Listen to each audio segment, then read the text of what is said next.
యోహాను సువార్త 19వ అధ్యాయము 28, 29, 30 వచనాలు. యోహాను సువార్త 19వ అధ్యాయము 28, 29, 30 వచనాలు.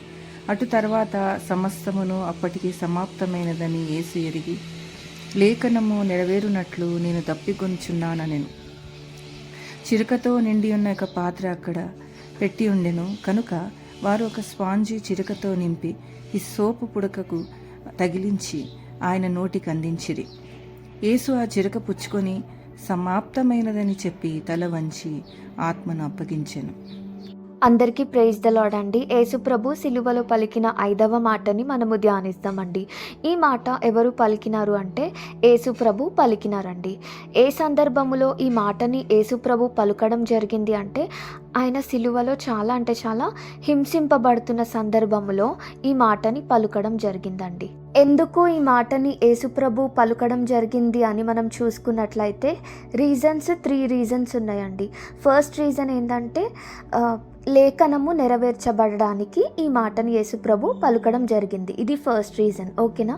సెకండ్ రీజన్ ఏంటంటే ఫిజికల్గా యేసుప్రభుకి చాలా దాహం అయింది. అంటే ఆయన సిలువలో హింసింపబడుతుండే కదా చాలా, అప్పుడు బ్లడ్ కూడా ఆయనకి చాలా పోయింది కదా.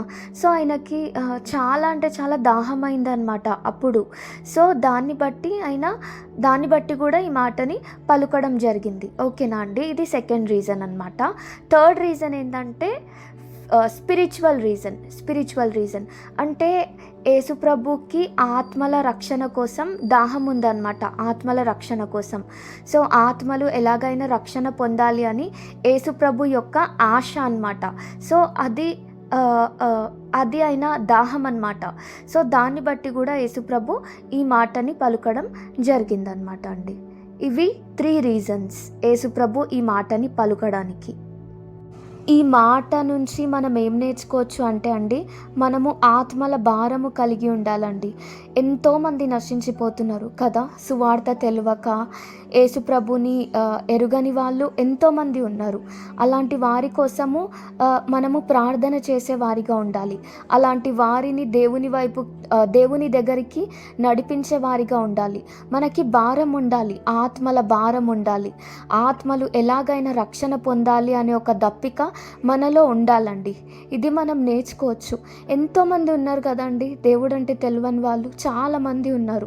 మనని మనం ప్రశ్నించుకోవాలి. ఏంటంటే నేను ఎవరికైనా సువార్త చెప్తున్నానా, వారంకి ఒక్కసారైనా, రోజుకి ఒక్కసారైనా, లేకపోతే నెలకు ఒక్కసారైనా చెప్తున్నానా, ఒక్క సంవత్సరంలో ఒక్క ఆత్మనైనా రక్షణ మార్గంలోనికి నేను నడిపించినానా అని మనము పరీక్షించుకొని ఒకవేళ మనము నడిపించని వారమైతే దేవుని సన్నిధిలో క్షమాపణ చెప్పాలి. దేవా నన్ను క్షమించండి అయ్యా, ఆత్మల భారంని మీరు నాకు దయచేయండి అయ్యా, ఆత్మల రక్షణ కోసము ప్రయాసపడే ఆ ఆత్మీయ జీవితము నాకు దయచేయండి దేవా అని దేవునిని అడిగేవారిగా ఉండాలి.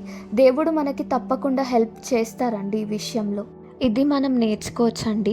ఇంకా మనకి ఏమనిపిస్తుంది అంటే కొన్నిసార్లు అరే యేసు ప్రభు చాలా దాహం కలిగి ఉండే కదా అప్పుడు, ఒకవేళ అప్పుడు నేను ఉంటే యేసు ప్రభుకి వాటర్ తీసుకొని వెళ్ళి ఇస్తుండే అని మనం అనుకుంటాం కదా కొన్నిసార్లు.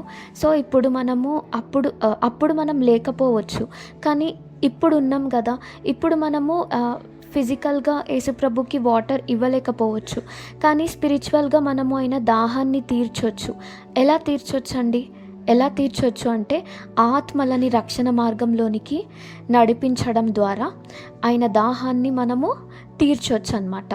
సో నిజంగా యేసుప్రభు యొక్క దాహం తీర్చాలి అనే ఆశ మనలో ఉంటే మనము ఈ పని చేస్తామండి.